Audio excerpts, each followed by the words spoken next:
My name's Esports Money, ZSM, Mac10, whatever you want to call me, and this is the middle of a live stream, but I wanted to quickly go over something I've been trying to do for a very long time, and it is a how to stream video. How to set up live streaming for Dota 2. So I'm going to assume that you have Dota 2 installed, and I'm going to assume that you have whatever game it is you want installed. If you're doing Dota 2, turn off Vulkan if you can help it. Hopefully you have a CPU with enough cores that you can not do that. But quickly, I'm going to go over my settings for streaming. So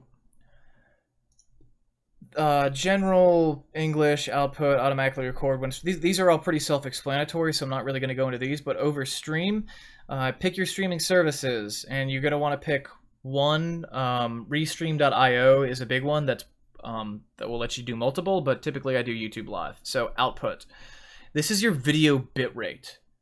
This is the upload rate that you are using. For me, my max will go up to 15, but it's usually around 12, 13. So I'm using over half of the bitrate of my entire house, and nobody really seems to notice with 7,000. Encoder, hardware or software. If you use hardware encoding and you have like a GTX 1070 or even 1060, maybe even less, I honestly have no idea because I've never done it, you will get insanely improved performance, but you won't get as good a quality. You get close, but you'll never really get the software x264. When you're encoding with software x264, you're going to get to the point where if you turn things up as high as they will go, people will legitimately, like connoisseurs of this, will not notice that it's not live on their own computer. Like when I look at my Dota 2 streams, like my Dota 2 hero VODs, which are made in the same encoding, like my hero guides, you literally don't, like, also ignore the funny flying AIDS title. It's actually the name of a really good song by Desmian and Paul Flint. Check out Paul Flint and Desmian. Anyway, 7,000 is incredibly high. Is an incredibly high bitrate, and software encoding is the best. And it's also to the point where if you're going with hardware, if you want to get close to that software level of encoding, you're going to have to turn up your bitrate. And when your bitrate goes down, one of two things are going to happen. Your stream is going to stutter, which usually doesn't happen for most streams. What does happen is you get choppiness, and it's because there's too many objects moving on the screen. So like if you're playing a game where there's lots of weather effects, like it's literally snowing in your game or raining, all of those various particle effects means that more frames need to be encoded more quickly to get an accurate depiction of what's going on. Even though you have the same frame rate, you're still going to have to encode more frames. So you're going to get a degradation there. So for instance, if you have a whole bunch of objects that appear on screen that weren't there before, your overall quality is going to decrease based on your bit rate. So like things will get choppier if your bit rate isn't high enough. Audio bit rate 160. I can't really give you too many guidelines on this. I know that 160 is, I think 128 is considered the standard, and something I've done from the get-go is I've been setting myself up for a long time to do this in a way where if I suddenly were able to make a living off of this, I would already have professional equipment. The webcam you're looking at is a 4K webcam that has been downsampled to 1080p, and it's running at 60 frames per second. It looks like it's close to 30, but if I actually turn on this light, which is another side note that's important for streamers, you probably have already noticed that everything is smoother now. Like, really look at how smooth my hands are. Really get it. Really, like, look at how smooth everything is. And then if I turn the light off, and this is still a pretty decently lit room, you should notice the frame rate has gone down some. Like, it's gone from the same rate as the rest of the stream to, I don't know, I'm probably in the 40s here. I'm definitely above 30, but it's still not quite 30. And if I scoot back away from my monitor, it's going to go down worse because I have 3 monitors here that are putting a lot of light on me. Cameras in general are very sensitive to light to detect things and to create images for a lot of scientific reasons that I don't 100% understand And what I do understand, I don't want to explain for the fear of giving you misinformation, but for a fact, the frame rate of that camera and the quality of that camera and the smoothness of that camera depends on lighting. I have an overhead ceiling fan that's spinning right now that you probably can't hear because I have noise. I have a noise gate enabled, which we'll get into later. But because of that, you probably can't hear the ceiling fan, but it does have 4 light bulbs on it. And when I turn on the ceiling fan lights, those are 4 light bulbs that put out a lot of heat. And very quickly, I'll notice the heat in this room because it's a pretty small room, and my 1080 Ti puts out a lot of heat anyway. Also, this software encoding thing, if you have an 8-core, 16-thread CPU or better, you should be using software. If you have an i7 that's got 8 threads, you probably still should be using software, but you're going to have to play with the settings. This setting right here is another big one. This is your king setting. This is an extremely, extremely important setting. So this is, in short, the slower this is, the higher the quality of image you're going to get in your stream. And the faster it is, the less it will impact your CPU, and the more of a bit rate you will need to get good quality, and the lower your quality will be in general. So the default is very fast. With weaker CPUs, you'd turn that up to super fast or ultra fast. I don't know of anybody that has their thing running at slower. I do not. I don't think even people that use dedicated streaming machines re-encoding at 264 are down to slower. Very fast is the gold standard, and faster is considered what you use if you have a very, very good CPU. I have a Ryzen 1800X, as I say a million times, because I'm very proud of the fact that I paid the price premium on that, and I have 32 gigabytes of RAM running at 2999 clock speed at 16 CAS latency. It's very, very fast RAM for what Ryzen is compatible with, and Ryzen is very dependent on RAM speeds. Currently, hold on one second, hopefully I don't crash anything, but I'm going to pop up my task manager, and right now, with this running on fast, which is, again, very fast, faster, and fast, so I'm down two settings from what is recommended for people that have good CPUs. I am at approximately 24% CPU usage, and I still have Oculus running in the background. So let's cut out Oculus. Maybe that wasn't actually using anything, but yeah. So I'm at 24 CPU usage over everything. Another thing you need to know is OBS will use all these threads pretty much equally. So like CPU 10's getting hit a little bit hard here. I'm not sure what's doing it, but if I go to details, actually go to process, what's using the most CPU? So OBS is using somewhere between 18 to 20% of my CPU right now, and it'd probably go down significantly. It'd be interesting to actually bench and see what it looks like when I turn this down lower. So I'm actually gonna move my hands around a lot and see if I can make it put out more data. Do more frames, more information, more frames, and I got it up to like 23%. And this number will go up significantly when you're dealing with games. But most games are not going to tax the CPU nearly as much. And again, I'm playing on fast, which is pretty high. Another thing is, I might be able to run some games on medium if I'm only streaming at 30 FPS, 720p or something. I could probably turn this down significantly lower. But every time you go a step towards slower, you get a worse return in terms of quality.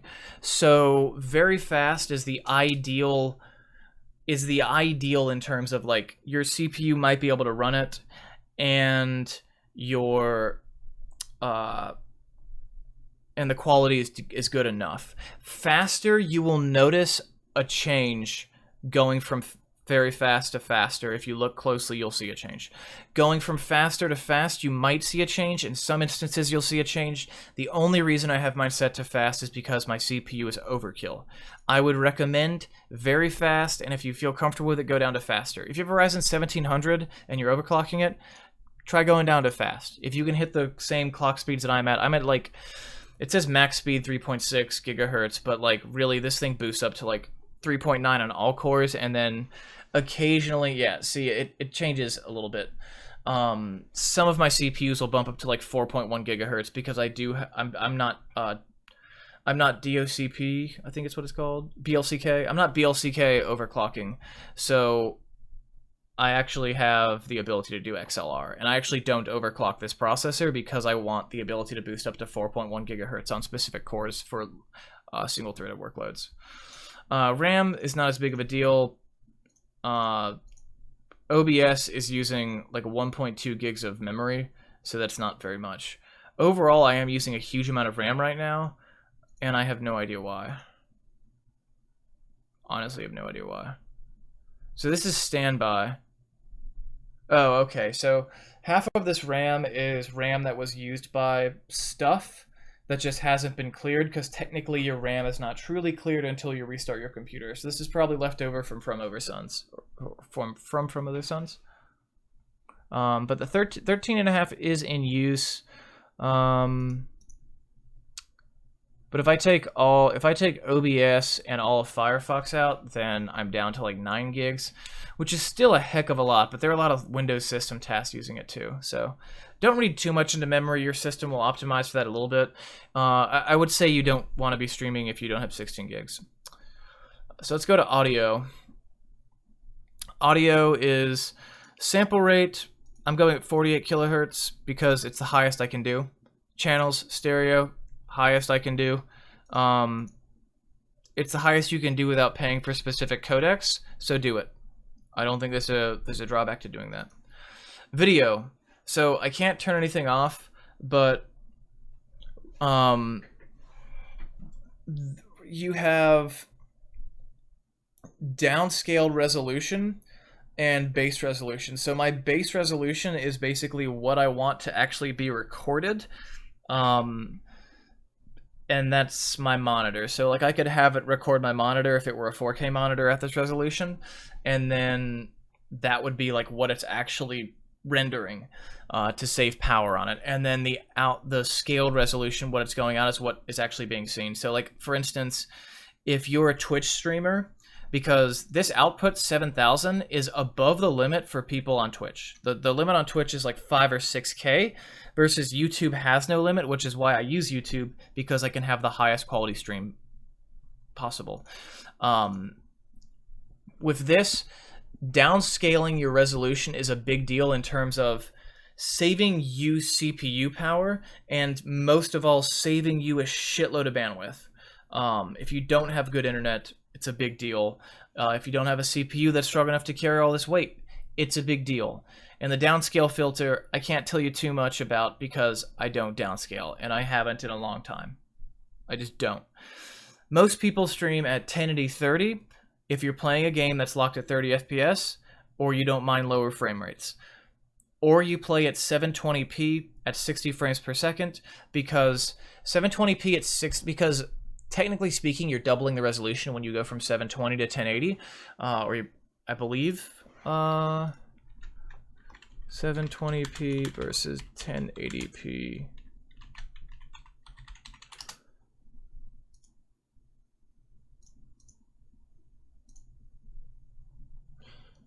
Yeah, so you're going up.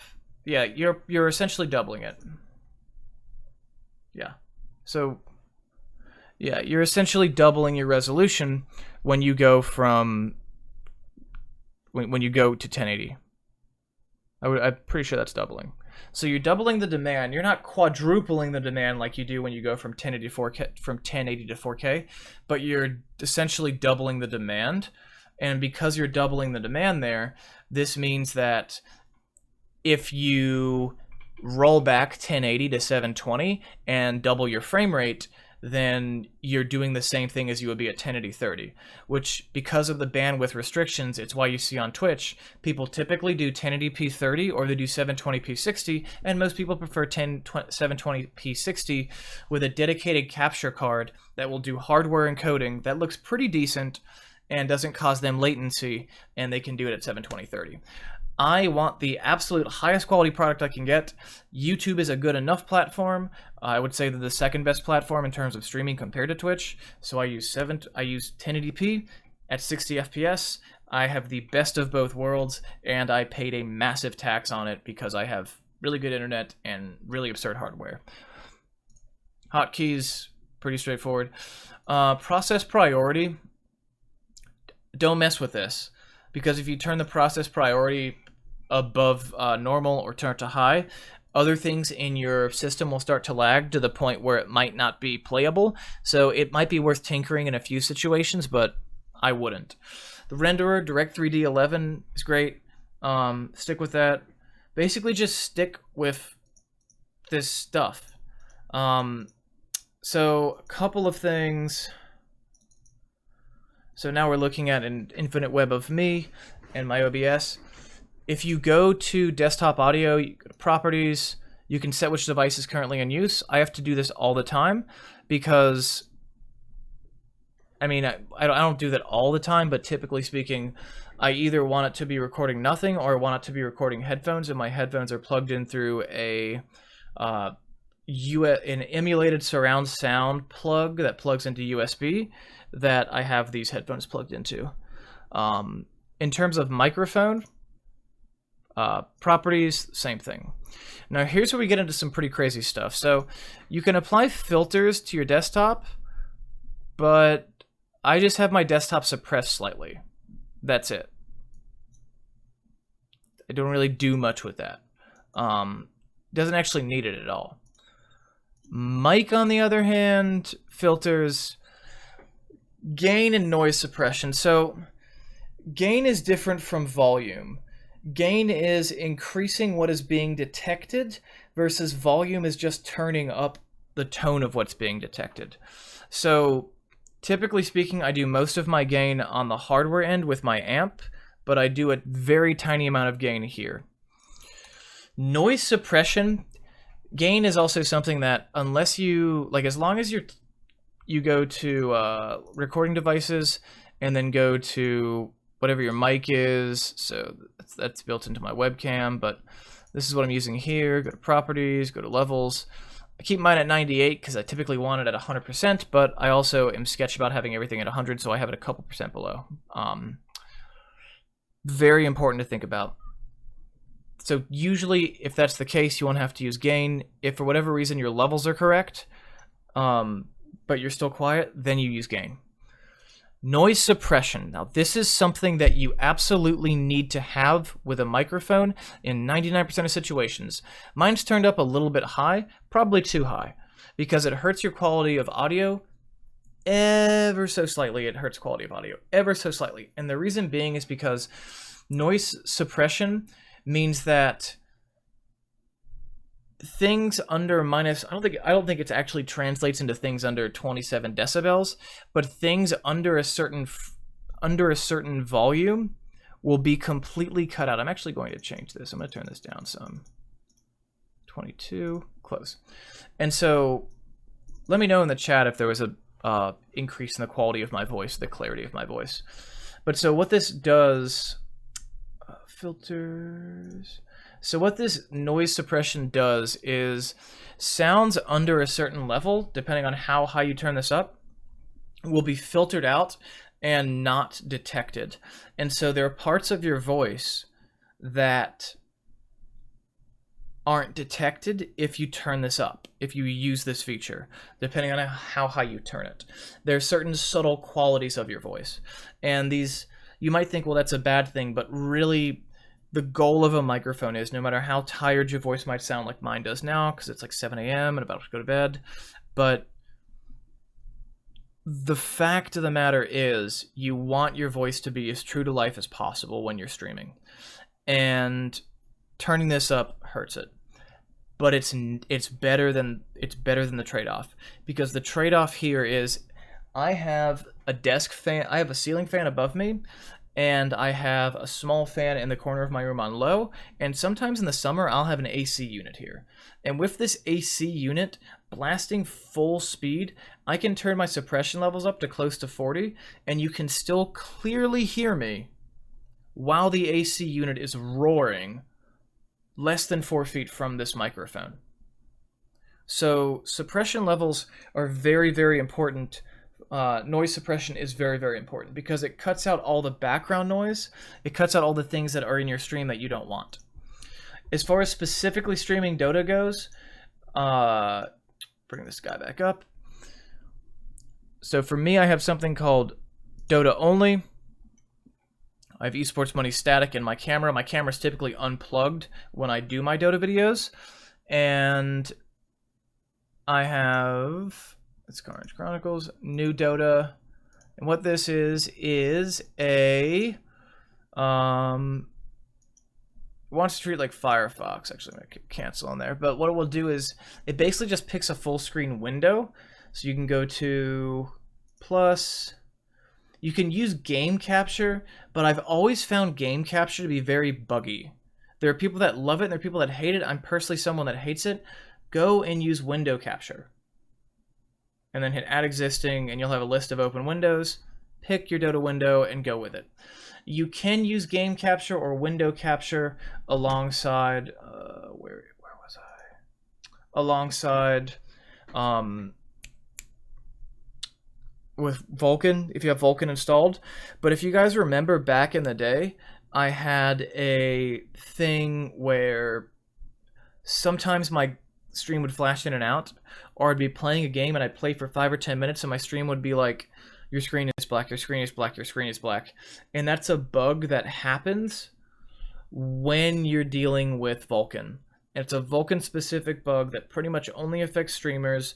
It's got a couple of other glitches that happen when you're playing the game without streaming, but it's mostly affected me while I was streaming because it'll be invisible on my end, everything will work perfectly, but it won't work correctly on y'all's end. So I'm not big on Vulkan with streaming. I've always loved Vulkan, and it changed the way that I played DotA for a long time, and it changed the way that I streamed it, because you can effectively stream with Vulkan, but if you're producing daily content, you might want to think of a workaround, and the workaround for Vulkan is just having a badass CPU. That being said, if you have, like, for example, an old 8-core, like an AMD FX 8350, I just bought a second one of those for next to nothing because I love that old CPU. It's got 8 cores, and generally speaking, Intel's going to come in and crush DotA in to AMD. It's going to just win because their single core performance is so much better. But with Vulkan, it can leverage the power of all 8 cores to a certain extent, and it can leverage the power of your graphics card to fill in for some of the gaps that your CPU leaves behind. It can fill in for some of the weaknesses of your CPU. So for those reasons, if you have worse hardware, even if you're streaming, do it in Vulkan. Go back and watch some of the videos I made before March 3rd of this year. Any video made before March 3rd of this year is made using an old FX 8350 processor that came out in 2012 and Vulkan. If it was made within the last 18 months before then. Otherwise, it was made without Vulkan, like my original Lycan guide. No Vulkan, old crappy processor, still pretty decent recording settings, but hey, times have changed. It's 2017, and I value my production quality. So thank you guys so much for watching. My name is Esports Money ZSM Mac 10, and I will see you next time. If you're watching the stream, I'm not going to cut it just yet.